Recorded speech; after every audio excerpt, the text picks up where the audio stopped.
Hey, what's up? It's Reflections of a DJ, the R.O.A.D podcast presented by DJ City and Beat Source. I know you're used to hearing Cricket, NEVA, Jamie, and D, but over the next couple weeks, we're going to be talking about some of their greatest moments. My name's Nudia. I am a radio personality and DJ here in Vegas, day one listener, and the guys have come a long way. It's been over 200 episodes, countless special guests, and a ton of stories.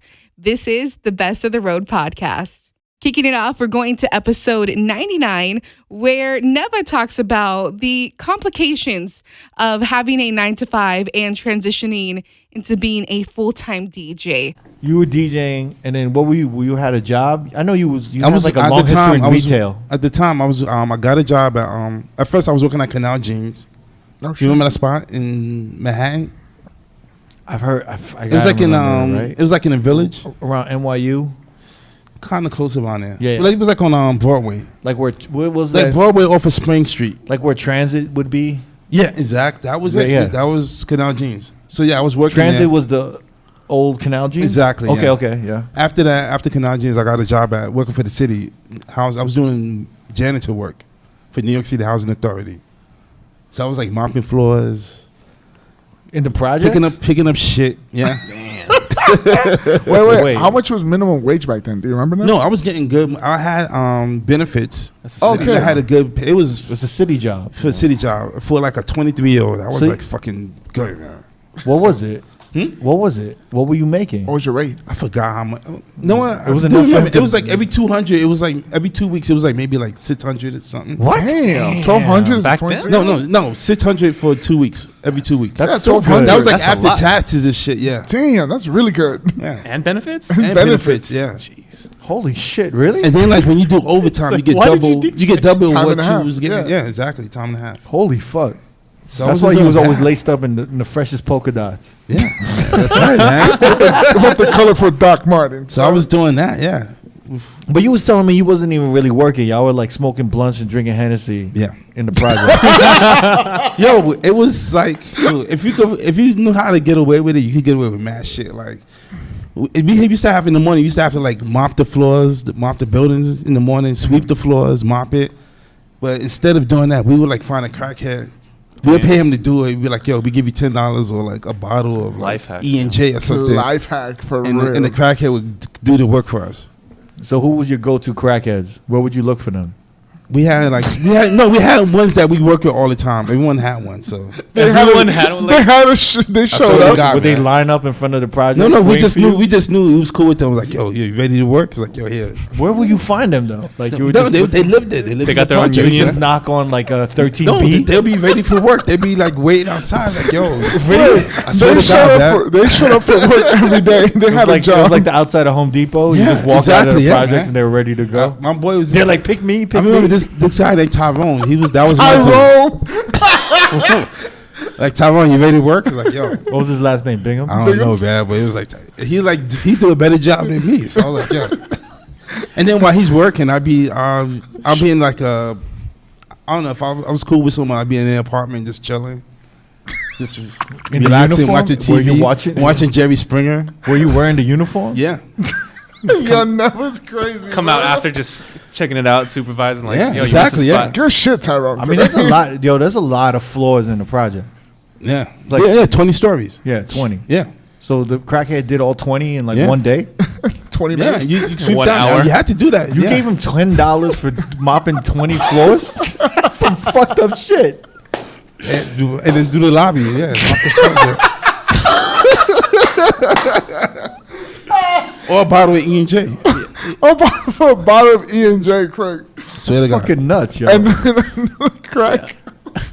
Fucking crackhead. That's an honest job, though. That's Yeah. an honest job. He's not robbing nobody. Yeah. That's a lot of yo, work. I mean, he was staying busy. there was times like when I was like tired, I didn't want to do it. I was gonna be like, "Yo, you want to work?" He's That was like "Yeah." everyday thing. Though. It wasn't at first. It wasn't. All right, but what was the job? Now I'm curious about the job requirements. Were you required to mop 20 floors in one day? We was required to sweep the floors The whole every shit. day, sweep the floors, mop the lobby, and then we would have to mop the floors like maybe once a week. Like all 20 floors. So But we you- do like but you had we to do it like in one 10. day? We do 10 one day and then we do 10 the next day. and then we have to like The crackhead would and do then it. his was fucked up. Like in the projects, somebody was always shit in the fucking steps, so we had to clean up the Who's shit. doing that? Who the fuck is shit? Crackheads. Tyrone. Tyrone. It could be Tyrone, yeah. Tyrone. So, yeah, man. He keep getting work. He keeps shitting on the fucking Job papers. security, dog. He's like, give me credit, like- man. So supervisor, a before supervisor never Tyrone, came out. You know what's so funny? The supervisor was my niece's father. He got me the job. And he knew your So scheme. if he He checked introduced on you you, to But he Tyrone. never knew I was doing this shit, so I had to do it on the fucking down low. Did you ever tell him? but you would No. get in so much trouble if they saw a crackhead mopping the, like the That's the 19th thing. floor. I think they knew, but as long as the work was done, they didn't like really fuck with us. What was the crackhead wearing? I'm just trying to picture it in my head. his regular clothes? I literally, There would be times we had to wear like all blue. You know, in the house, give him you a had to wear uniform? blue. I gave him a shirt like, yo, wear the blue shirt. and then wait, you saying this? You saying this all in your head right now? Doesn't it sound crazy though? It does not. I'm thinking about it. Yeah. This sounds like some crazy ass shit though. Yeah. Like if your son did this, you would be fucking fuming. I know. Yeah, of course, man. Yo, work smarter, not harder, though. Huh? Work smarter, not harder. Don't say that. That's a horrible thing. My dumbass would have been the dude that like did all 20 floors in one day. Just to save time. I know that's a really dumb thing about the way I was raised. See, the way I was raised, I'm not saying that you were raised fucked up. No. I mean, But the way I was raised, I would have been like, you know what? I'm gonna finish all 20 floors. I'm gonna mop all 20 floors come on, yeah. in one day, and then hopefully they'll get me a But raise. it was and- like you had to do all that shit, and also you had to like clean the compactors. But How the fuck do you clean everybody that? shoot the throw the garbage and Yeah. and shoot. So yeah, you had to like fucking bag it up. Damn. Jesus. So that was like Christ. the worst part of the job, that's you why do they, that? and I had to do that. Yeah, That's why they gave you 600 every 2 weeks. Yeah. but that's a lot of money after taxes, bro. It At was that not time, too bad. Nah, it wasn't bad at all. fuck, man. So Especially at my age. Yeah, so you were DJing while you were doing I this, started DJing while I was working in housing. but then you told me you were working at like Banana Republic. Yeah, and shit. I was doing that also. Damn. Hustling. Meanwhile, the crackhead was cleaning. He was doing banana. Yeah, I was like resting up for my job at Banana Republic. And I worked at housing from like 9 to 5. Get changed to go to Manhattan. I worked at the one on Columbus Avenue on 70th Street. And from 6 to 10, I worked in Banana Republic. Wait, which doing one did you sales. work at? 70th and Columbus Avenue. Wow. I mean, that's close to where Yeah, I no, yeah. live. That's what I'm I was on you're familiar with 97. that one. Exactly. Yeah. Mhm. That's fucking crazy. So I was doing that. And while I was doing that, that's when I started DJing. Like doing clubs. And then, but you were doing shady shit at Banana Republic too. I'd rather not talk about that. Oh my god! Since we're in New York, let's head over to episode 129. Special guest MELL STARR talks about being a 9/11 survivor, but losing his hearing in one ear in the process, giving him his nickname, Mr. No Headphones. But I did notice when you were DJing and stuff, you didn't have headphones. Yeah, man, I'm fucking deaf. God damn it, I'm deaf. Like yeah, fresh to death? Or? like real deaf. Oh, like, real in deaf. both so ears? nah, just the left ear. So 9/11, I was in 9/11 when all that shit happened Yeah. and shit crashed down. And real short story, and the fighter jets, when them shits came across, you know, like how we, you know, when we go to parties and the shit is so loud, we like, we could take it, we can go home, Yeah. the shit'll level out. And that shit came down. It was, and that shit was just rattling so hard. And Was you in the building or was you? I was getting the fuck out of the building. Yes, I was running. Wow. Because the first explosion went down, and I was like, How close I was was in the building. in the You was building. in I the was building? In the building. I came out the building. Holy I looked shit. up. I seen the first one go, and I did this. Did you go straight to the train station? Because one of my I homeboys, went to the car. I one of went my to- boys is like in the building when the first plane hit, when the Yeah. plane hit the first tower. Right. He was in the building. And he just like ran out. Yo. And he went straight to the So train what were you station. doing He in didn't the look building? back. Yo, at the time I was working in corporate. Okay, cool. And I actually had something that I needed to bring to the company that was downtown. So I was like, you know what? I'm going home. I'll take it for y'all in my my way of going home. Sure. I went to take the package to these guys, and all you heard was and the shit just, and I was in the building. I wasn't upstairs yet, but I was in the building, and everybody's looking around like, what the fuck was that? You were in Tower 2 or Tower 1? I believe The one it that got was hit first? the It Gotta one- be Tower Tower 1. one got hit first. Yes, Tower Tower one. 1 got hit first. I was in the next tower, but I mean, like when I tell you, the shit sounded like it was like,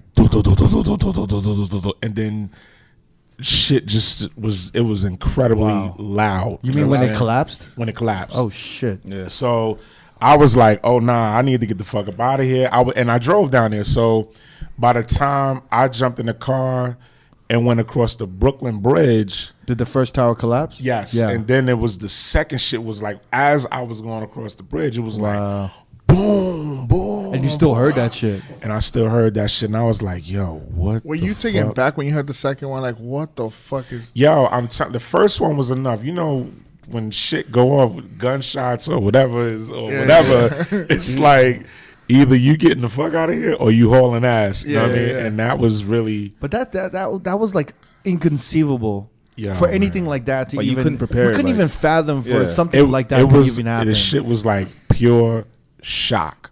Like Yeah. It was just the next like, level of evil. Yeah. Like to plan that shit and just Bro. like fly a fucking 'cause- plane into a building. Yeah, being in the West Coast, I didn't understand. Well, I was 10, 11 at the time, but when they start saying, yo, everything's closed, Disneyland's Yo, closed, they everything's closed. shut.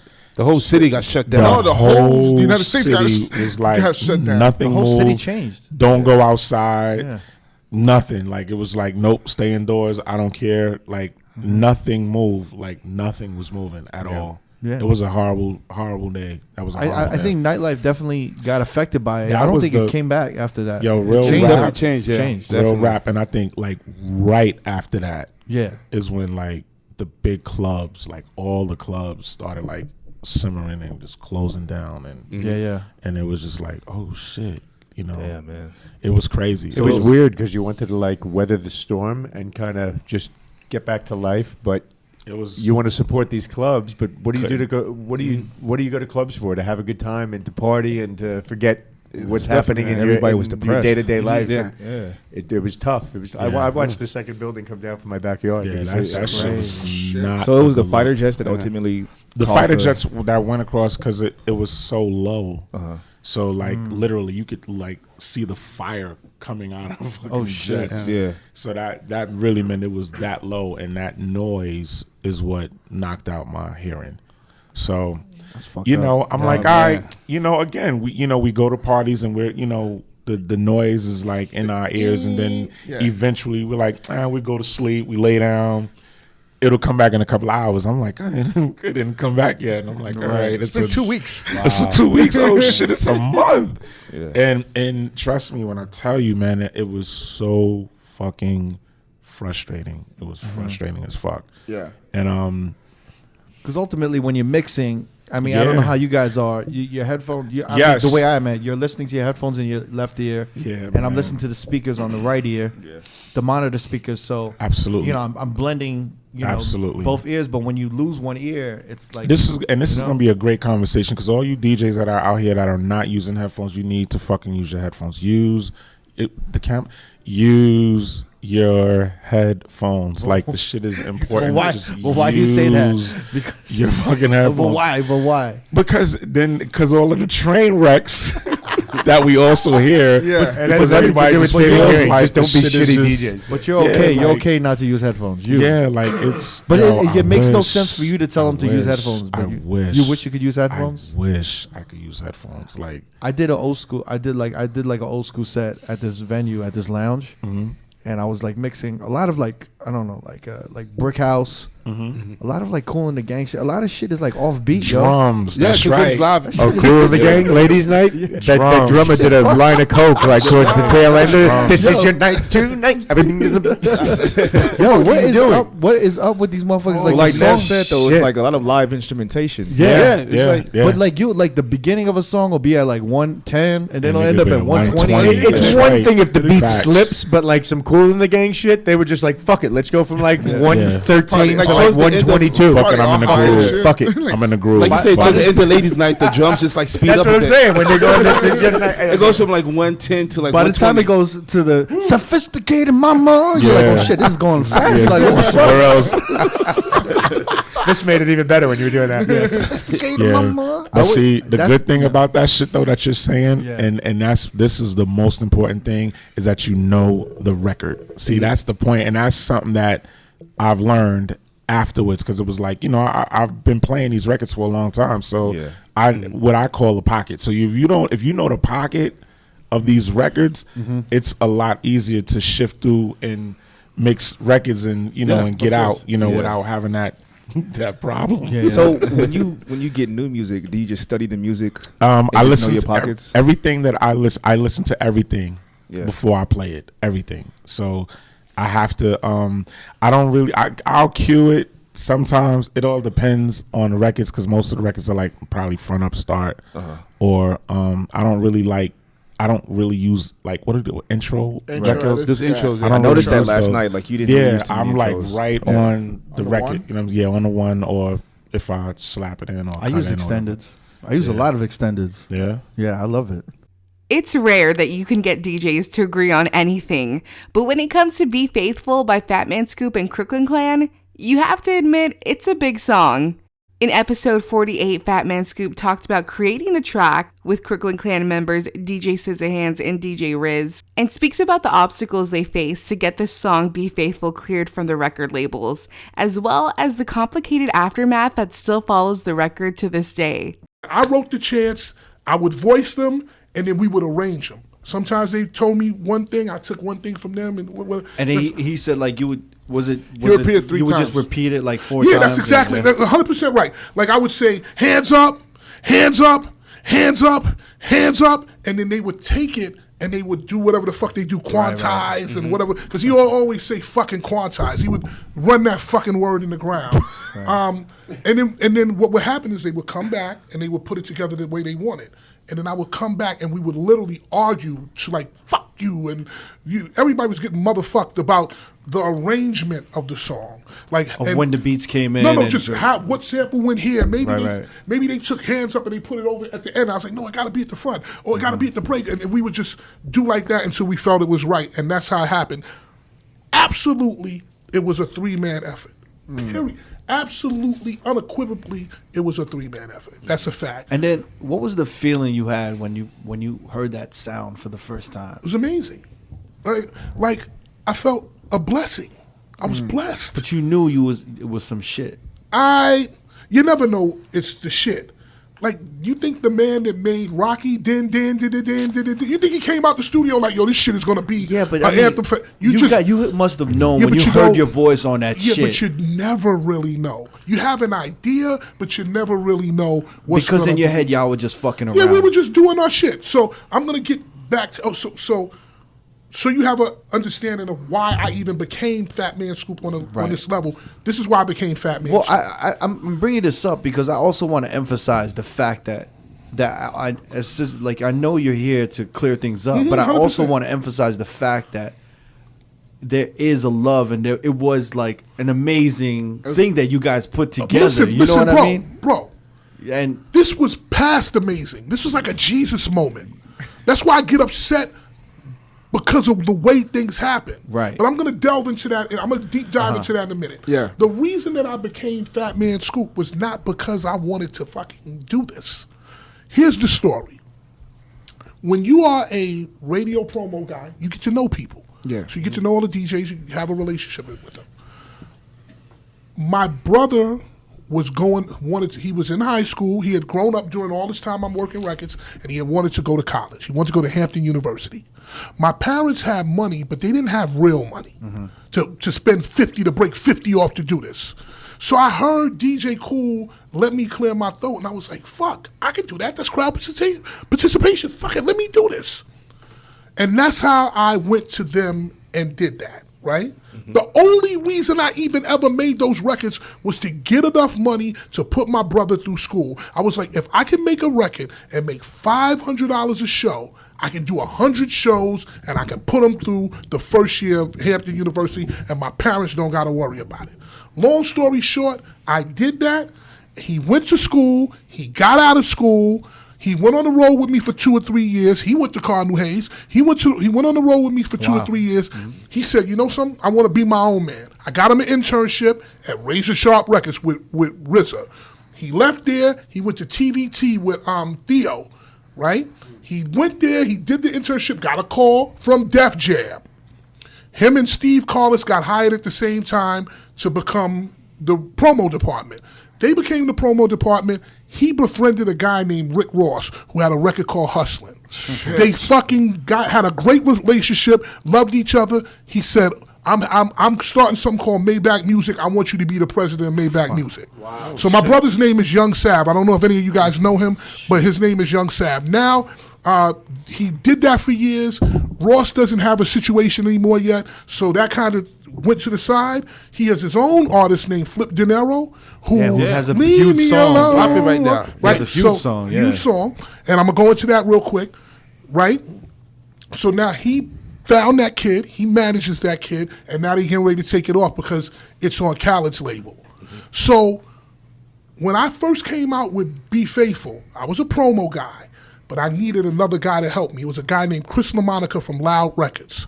And he helped me take that record all around the country, and we worked it. And that's why that record became a hit, because people said, oh, shit. I was telling people, yo, I'm doing this to put Kendall through school. They were like, word? You doing this to put your little brother through? We know Kendall. Cosby Kendall was like, yeah, I know Lil Kendall. And they heard the record. They were, not only is this shit dope, but you putting him through school, we helping him. Gone. Kendall turned around and did the same shit with DJ Khaled. So when Khaled's early records, Kendall and Khaled were the ones who moved those records around. And that's why he got signed to We The Best, because Kendall was part of like Khaled's team, basically. Mm-hmm. So they all came around a circle, and all my blessings, I got my brother through school, I got him to a place in life, and that's why Be Faithful, Hands Up, and all those records are big. It ain't because of Scissorhands, it ain't because of the radio, it's because it was done with God's love, man. I did something for somebody other than myself, and that's why this is moving 20 years later. Facts. Shit. It's real shit that I'm just giving you. I know maybe nobody give a fuck about it, but it means a lot to me. So when SZA comes up here and say this kind of shit, I gotta come and say what it really is. So anyway, the first person to play it, because he said the first person was Ted Dillinger, maybe in the club, but the first person to play that record ever was Flex on the radio. Back then we used to have acetates. Oh yeah. Yeah. I got the acetate from the press and shit, and I took it to Hot 97. This was the Hands Up record. Flex got the acetate direct from the facility. I fucking gave it to him, and I said, maybe I'll play it in a day or two, whatever. I gave it to him early in the day. That night, I heard, where my niggas is? I said, oh shit, Flex is playing it already. So I never had a conversation. I walked in at 12 o'clock like I didn't know what the fuck happened. I didn't say nothing. Next day, where my niggas at? The next day, the day and like for 5 or 6 days, because he's the only dude with it. Right. Then I get the test pressings. I put the test pressings in the air booth. If you ever been in Hot 97, there's an air booth. There's a big table. I put the test pressings in there. Shit was gone. I said, okay, fuck, all right. I never forget my man Jerry, a.k.a. Nobody. He called me one day. He was like, yo, this shit is booming in the streets. This shit is booming. And if you listen, like Sis said, the production was crazy on that because there was a dude named Petey Mix, and he mixed the record high. He mixed the record high. I don't know what the fuck they were doing, but he mixed the record high. Who the fuck mixes records high? Thank you, Petey, in Jesus' name, but you mixed the record high and you know that. Who mixes records high, bro? Who the fuck no, there's probably many people that mix them. Probably more people than you fucking know that mix the record high, right? So then later on, SZA in this interview, SZA says that he never asked for permission to sample any of these records. That's a lie. Because I was the one who would ask for permission. Being that I was on Hot 97, I would go to the label. I wouldn't go to the label, I would go to the artist. So I went to Buster first. I said, yo, Buster, I'm gonna use your shit. Yeah, all right, whatever. Remember, it's Hot 97. Only station in the format in the country. So whatever we wanted to do, we did it. Right? Yeah. You had that leverage. We had that leverage. Where you at? I didn't go to DMX. I went to Mike Kaiser at Def Jam. I said, yo, bro, I'm gonna use this. Yeah, do your shit. Be Faithful, I went to Puff. And I was like, yo, Puff, I got this record now. This is Puff at Bad Boy now. So now he's sitting behind a table with fucking, it's all glass diamonds in the table. It's like, it looks like a bunch of glass diamonds, like fucking a big table, like just diamonds like that. Yeah. I go in with the dat, and I'm like, fuck your basketball. And so I go and I say, yo, bro, this is the demo of the song we got called Be Faithful. We sampling Faith Evans. We sampling Love Like This. So he takes it, and Puff go, okay, and he puts it in the fucking DAT machine, right? And back then there were 2 ways. The whole time the record's on, you got a $100 bill? He's just like, yo, give me some fucking salad. Like, you know, like, yo, what the fuck you doing? Like, you know, like, just general Puff shit. Delegating. Yo, I told you it's fucking Thursday. And all I doing the fucking 2-way. He's like doing the 2-way everything, right? So I take it out. Now I got my head down. So I take the dat out, and I'm like, well, what did you think? And Puff was like, yeah, man. So I walked out, and I was dejected. I couldn't believe. He made me think that was the worst fucking record in the history of records. 3 or 4 weeks later, I'm working at High 97 midnight. I get a phone call. Now, in the radio, when you work in radio, you have a hotline, which is for artists. You have a warm line for artists, and you have the hotline for artists. Then you got some other shit. That's like the owner. If you get that fucking one, you might as well just pack your bags and leave. The fucking third line rings. I'm like, oh shit, it's 3 o'clock in the morning. What the fuck? I was cursing. I know I was cursing. I fucked up, right? I pick up the phone, and it's Puff in the club. And you can hear in the back, you got a $100 bill, get your hair paid. You can hear all that shit. And you can hear the crowd roaring. He said, yo, Scoop, this shit is crazy. It's fucking crazy. I said, yo, bro, you told me it was garbage 3 weeks ago. I don't give a fuck. It's hot. And then he hung up the phone. And that's when I knew that Be Faithful was going to be some shit. Wow. That's when I knew. That's amazing. That's when I knew that Be Faithful was going to be some shit. We've learned a lot of lessons from the podcast over the years. Especially if someone is sober, there's probably a really crazy story as to why. In episode 29, DJ Vice told us his stint going sober and how it affected his party persona in the club. So when we first started drinking Patron, like all of us did, it actually was a brand called Siete Leguas in Mexico. Damn, I'm sounding so Mexican now. Look at this. That's a pretty good accent. No, I can pronounce. The funny thing, he can say it, and it's really good. Shit. I can say my fucking he last can name, roll bro. his Aguirre, puto. Listen, he can't say azul. Yeah, it's a little sketchy, even though it's azul. He's azul. Yeah, like, azul. What the Darren, say azul. Azul. Say azul. Azul. Gesundheit. There it is. Say azul. Thank you. Azul. So Patron used to be good, and they just it's owned by like Vidal Sassoon or Paul Mitchell. Paul Mitchell, yeah. Paul Mitchell. That's even more reason not to drink that shit. So when motherfuckers who make shampoo is making your liquor, that's a problem. That don't sound right. So Obi-Wan is and Five are like the first DJs that really took me under their wing in Vegas. And Obi-Wan's story is like when we first started playing Body English, I would order vanilla, Stoli, and pineapple. That was my drink. Bro, 1 to 2 of those, I was good. That was my shit. Wow. And then Obi finally called me out. He's like, yo, bro, you can't drink this shit. I remember he's like, you can't order a vanilla Stoli and pineapple. It's like a thought drink, no? Yeah, it's like a little fucking thought drink with an umbrella on it. And my whistle was swirling. It went, woo! Every time he drank. It was fucking, woo! It was like every time I said, so he was like, yo, you gotta drink something else. Like, you can't drink this. And I was like, fuck, I'm Mexican. I might as well start drinking tequila. So I really didn't start drinking till like 2004. Like, in Vegas and bodying. Yeah, I drank a little bit, of course, like here and there. But it became such a big part. But hip hop, it was fucking hip hop. It was, but I will say it was because I met you in 2005. Yeah, and then throughout the years, it became a larger part of your whole. They're drunk already. They're dropping. I try to be smart. I was like, y'all tell you, like, no, just that's throw only it. one shot. Well, like it became a big part. I feel like it became a big part of like of a brand, right? Of the DJ Vice brand, the Tequila. Patron, right? True. The shots, and then like also bringing tables, entertaining people. Yeah. And then I remember, did it become?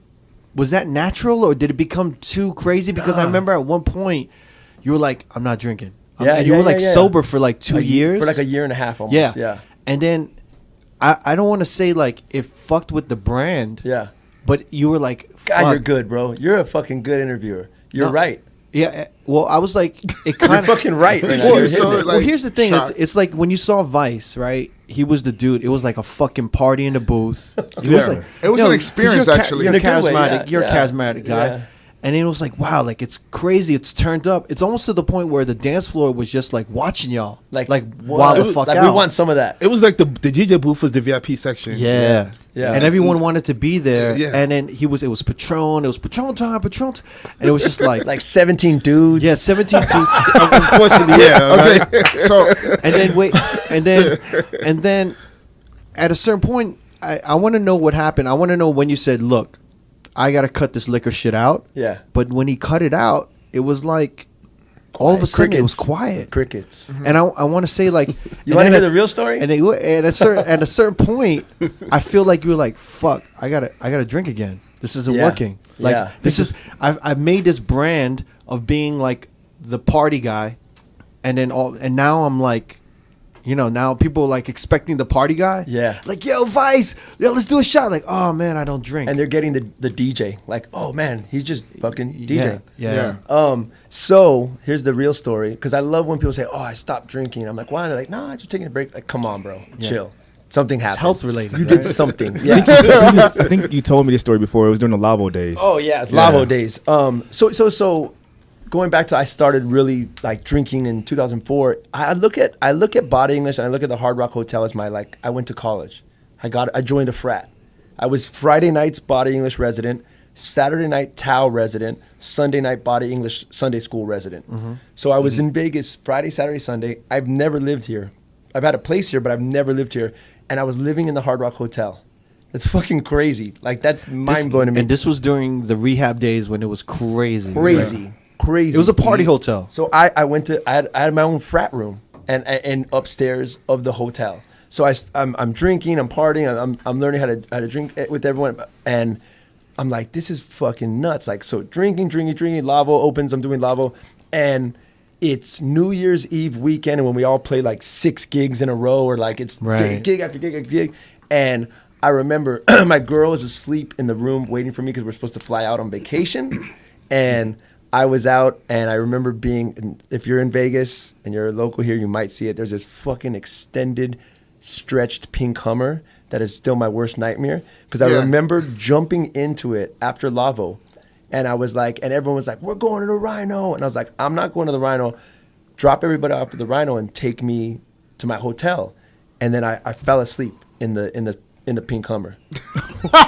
Like hangover. Like fell asleep in the pink Hummer. The driver gonna wake you up or something? I'm just I don't know what the fuck happened. I'm asleep. I'm dead asleep. He drops everyone at the Rhino. I wake up and the fucking car is driving down the strip. And I'm like, bro, take me to my hotel. He's like, I don't know where I'm supposed to take you. And I'm like, the Cosmo. At the time, the Cosmo had just opened. He takes me to the Cosmo, and I'm like, oh shit, we definitely missed our flight. We definitely missed our flight. And your girl was tight. And my girl was like, yo. And she's like, we missed it. And I always But what time was that flight?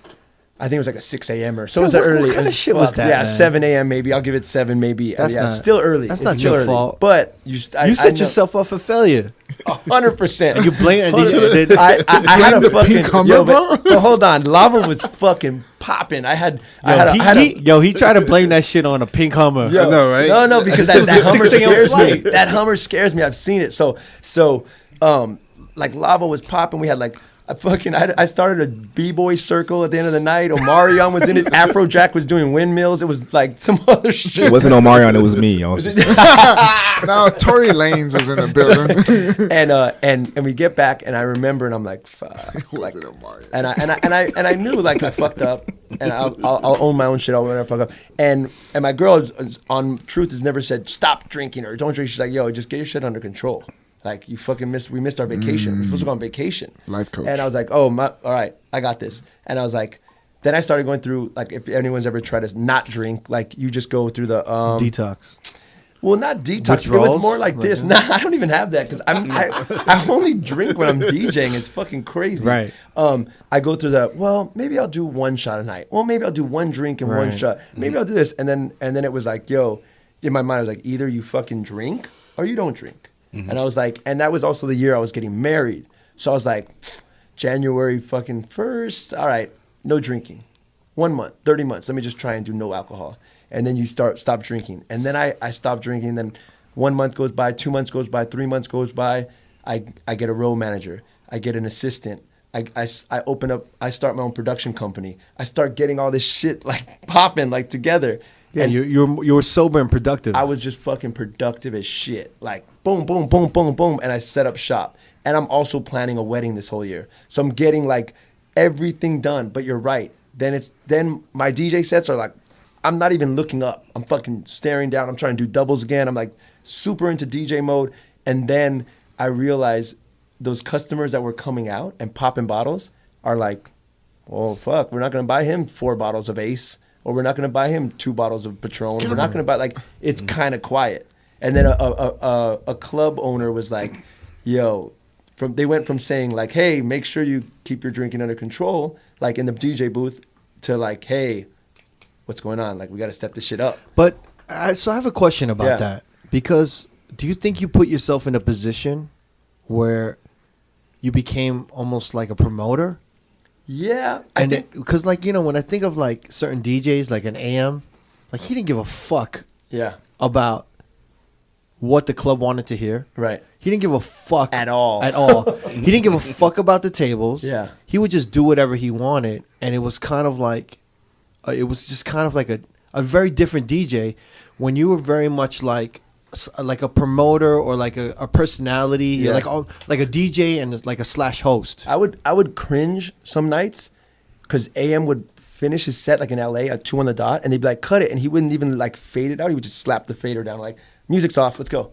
And I was like, oh fuck, like I can't even do that to this day. Like I have to like end a party on like a fade out transition, smooth it out, make sure everybody's Right, good. right. I'm a fucking people pleaser. I've always been. I know that's my strength and weakness. It's a strength and weakness. But when I didn't drink for that year, I learned from myself how to be like, yo, fuck you. I'm not drinking with you. Like, there's so many times to this day, like that was when I like worked out for a muscle for a year that I never knew that I had, that to be like, nah, I'm good. Like, you're the dude I don't even fucking know. You're the dude that's bringing me a shot that like, just for your, like, I don't need to take a shot with you, bro. I'm good. Like, I'll drink with my friends, I'll drink with other people I want, but like, it was like, I really learned how to strengthen a muscle to be like, to say no. For me, that's hard. Some people have it in you, like, and you could be like, fuck you, that's what I do. Or you could be like, fuck you, I don't want to play that. Like, but that's, I know what my weakness is, and that was always it. I would just say yes to everybody. Yeah. I'll take a shot. Yeah. And it would be like, yo, chill. You're just fucking making all these other people out. You're not doing it for you. In this last clip, DJ Vice mentioned DJ AM. And if you took a shot for every time he was mentioned on this podcast, you would be well over incapacitated. So many DJs have had the chance to tell their DJ AM story, how they were inspired, influenced, taken under his wing. But in episode 17, Shecky Green explained how he got DJ AM his first $1 million residency here in Las Vegas. Well, AM, of course, pushed the agenda in terms of bringing every genre together, and that became the standard. You know, like he set the standard very high, and then everyone followed. But yeah, hip hop DJs, mashup DJs, as opposed to house DJs, because back then the house was in the small room and hip hop was in the big room.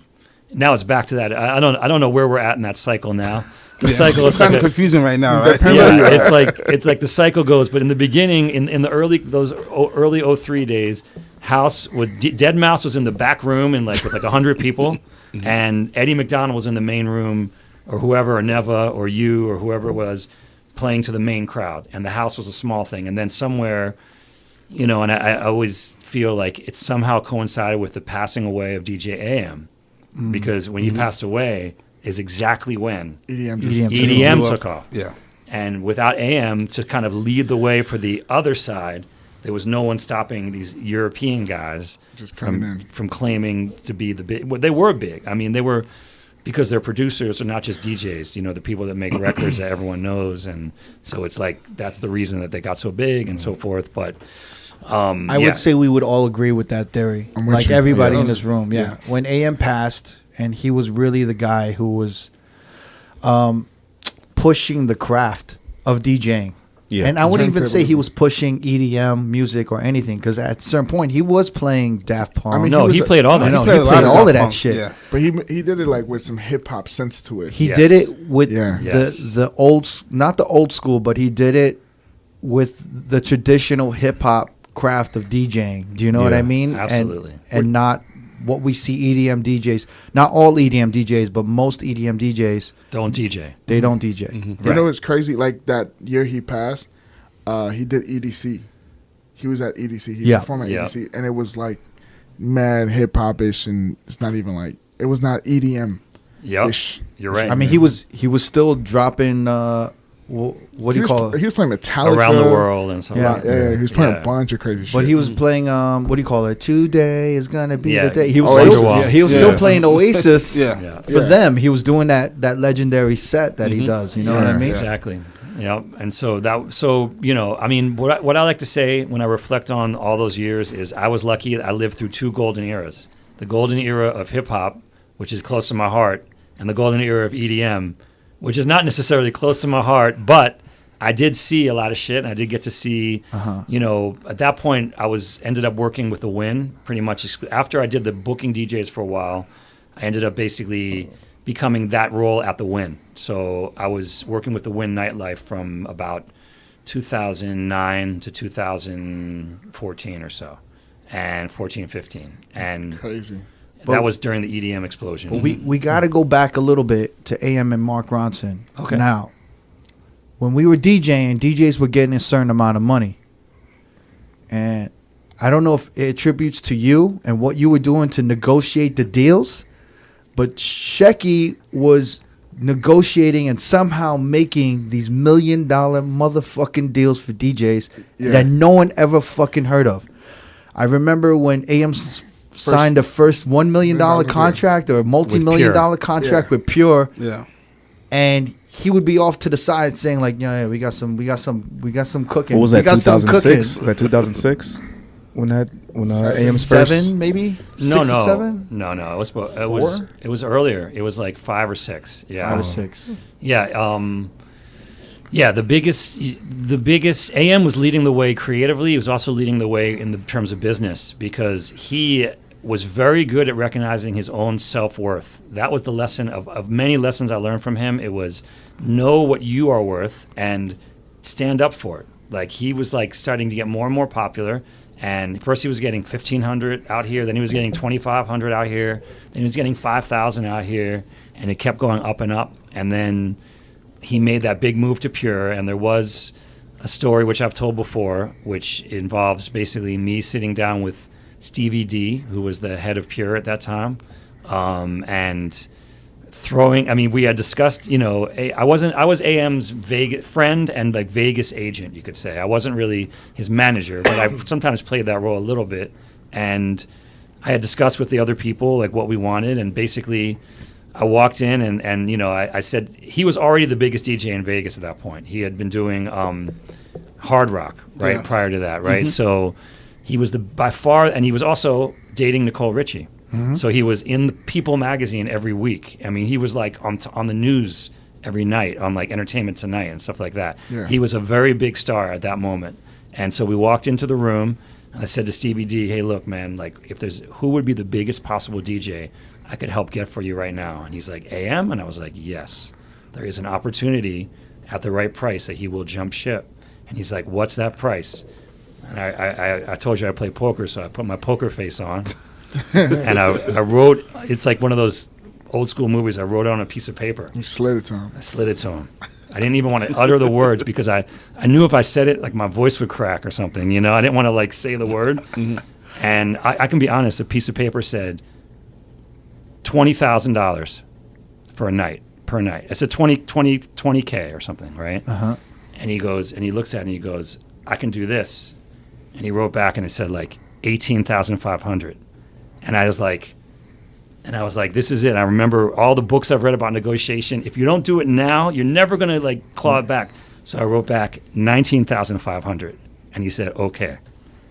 So basically, after that happened, you know, the news got out. Yeah. And not by me, but, you know, AM and his people, somebody in his camp started blabbing about it. And we so all heard about it. Everybody found out knew about about it. that shit. Yeah.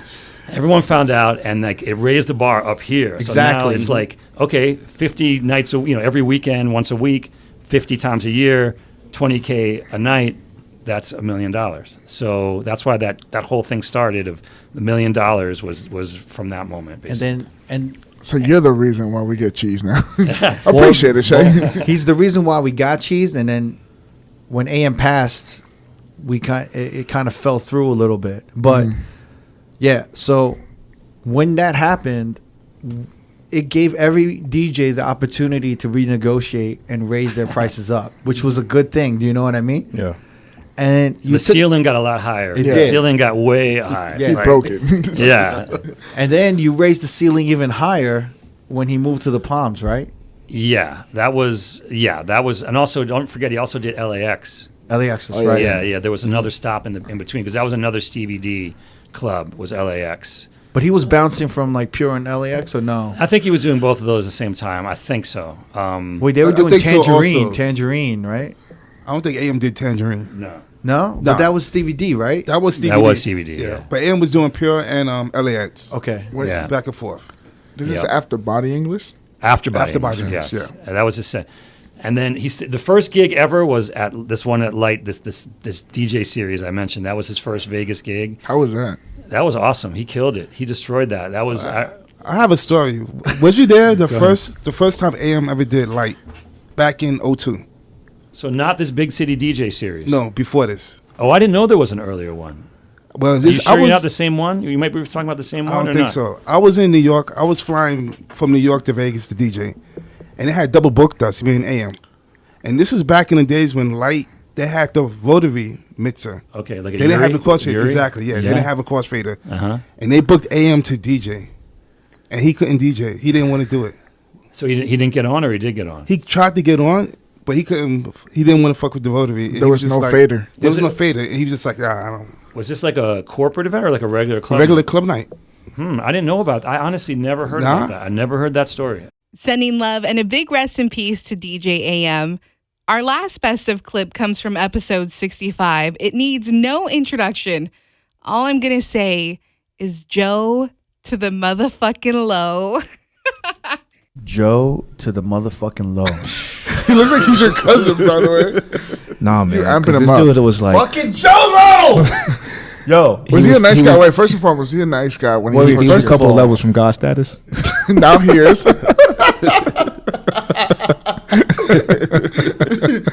Jolo was not God status, but I'm sure he had enough money to pay God to come down and party with him at the club. Let's hear this though. Yo, man. Fucking Joe to the low. Wait. I want y'all to remember this name. Joe to the low. Joe to the motherfucking low. All right, And I if gotta you explain. listening, this if guy. you know, Paint me the picture. What year is it? Paint the picture. I want to say, when did it start? Like 08? 07, 08? I don't know. I don't know the years. I'm horrible. What with song years. what songs was popping at that time? Oh my god! Wait, let me paint this fucking picture. Joe to the motherfucking low. A Malaysian dude, right? Probably looked like Kim Jong Un. A few That's floors fair. away. Apparently, he was an arms dealer from Malaysia, and he just had a ton of fucking money. And I don't know the exact numbers though, but when he would come to Vegas, he would drop 400 to 600,000 a night. God A damn. night. When he was coming, I would get phone calls earlier that day, like, yo, I'm emailing you a list of songs, have these songs ready, and you got to play this. When he comes in, you play this. When the bottles come out, when the first round of bottles come out, play this. When the second round of bottles come out, yo, this was the illest spending ass baller I've ever witnessed in Las fucking Vegas. Joe to the motherfucking low. Yeah, man. I'm telling you right now, he was the dude that would buy a bottle of Patron and a bottle of Cristal for every table in the nightclub. Yeah. Every table in the nightclub. Joe to the motherfucking low. I mean, and like to even paint the picture more vividly, the presentations for him will come out 20, 30 bottles at a time. Crazy. Stupid. And I witnessed tables getting served bottles courtesy of him too. Yeah, and I'm not talking like once a year. No. I'm talking like He's come frequently. almost Like, every week, if not every other Yeah. week. So he's blowing $400,000 in cash every other week or every week? That's Easy. one night. That's Yeah. one night. Oh my god! That's one night, brother. And he only had so it was a one night thing, or he like a spree of 3 nights in a row. So here, let me paint the fucking picture, Fuck. right? So I get the email. They're like, "Yo, this motherfucker Joe to the motherfucking low is coming tonight." All right, you got to do this. You got to do this. Yo, look, I'm going in my laptop right now. I'm going into iTunes, and Okay. if I type in Joe to the motherfucking low, hold on. Yo, when I type in Joe Low, this is the songs that pop up. Raiders of the Lost Ark theme song, Star Wars theme song, Jaws theme song, Superman theme song, Iron Man theme song, Transformers theme song, Empire Strikes Back, and the one song that this motherfucker loved. I don't know why this motherfucker loved this song. Laurent, I don't even know how to say this motherfucker's name. Laurent Wolf, No Stress. We had to play this song. Yeah. Do you remember this? Yeah. I got it in my I remember This is the most awful song ever. And we had to play this like 20 times in one night. and the vocals are just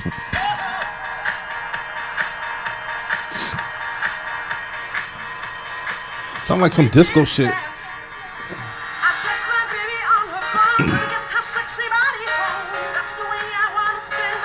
It's not a bad record. Yeah, And then the bottles come out.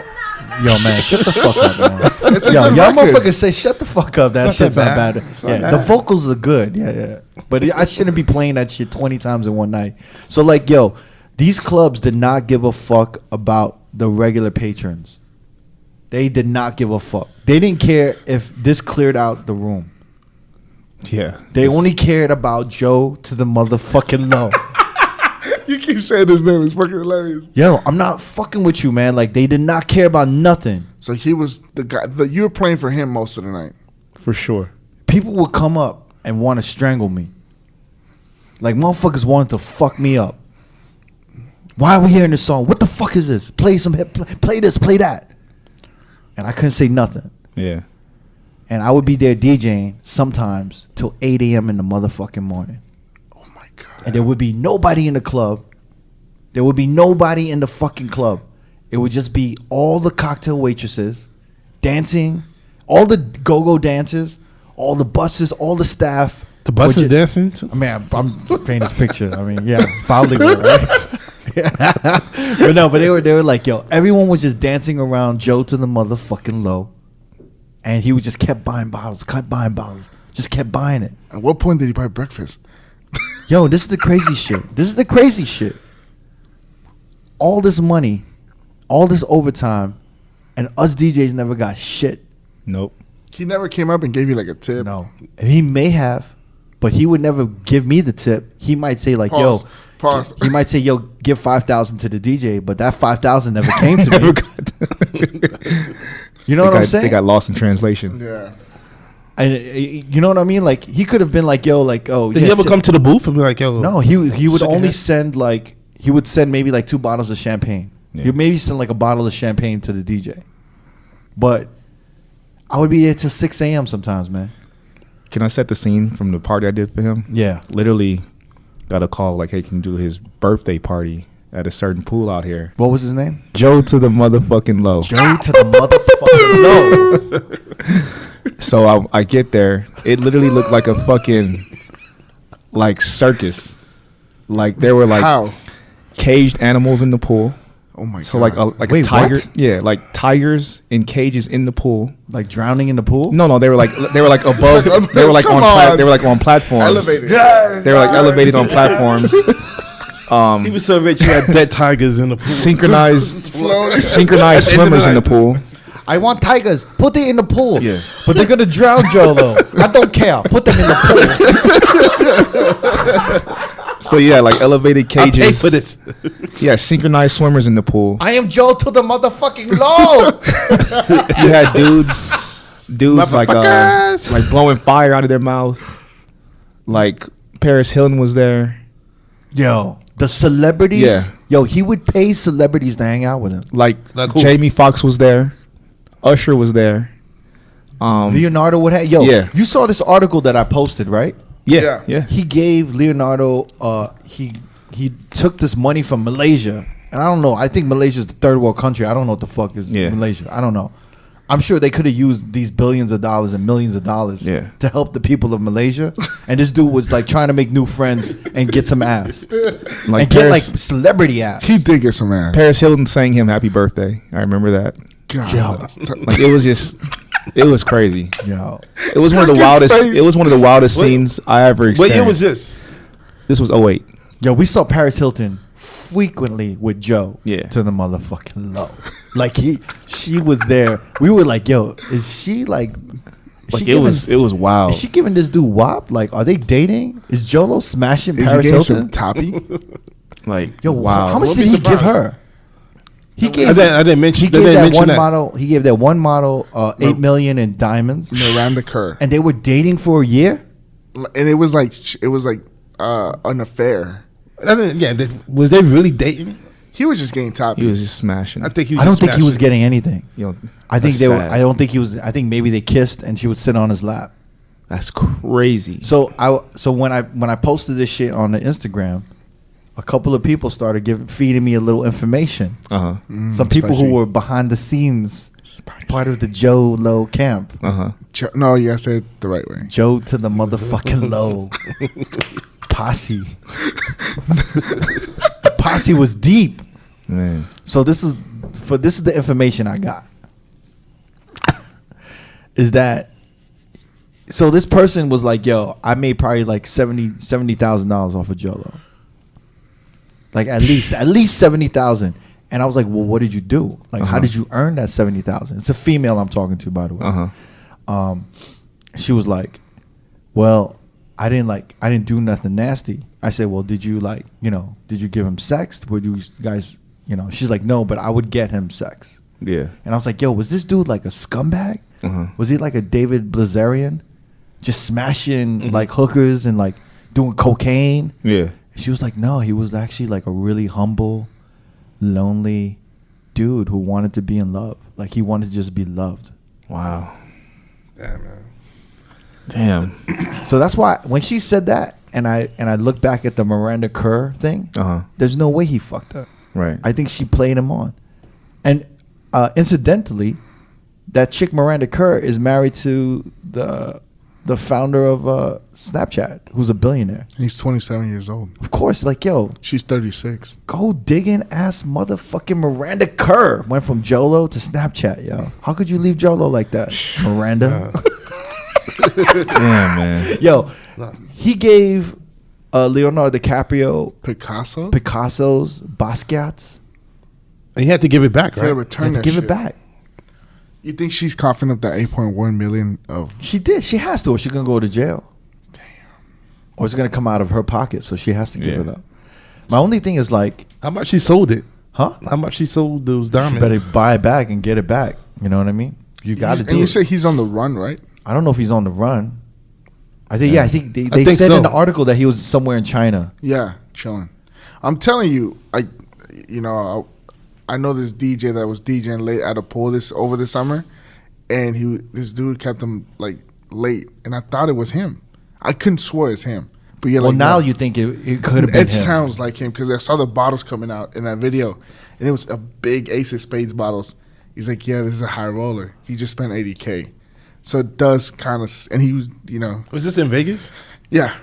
But I'm telling you right now, this isn't like he only did this in Vegas. Yeah. He did this He had to in done New it York. all over. I got New York motherfuckers DMing me like, yo, I had to stay open until 6, and I would leave, yo. And I would have them put on a mixtape. Yo, he did this in New York. He did this in Miami. He did this in like Saint-Tropez. He did it everywhere, man.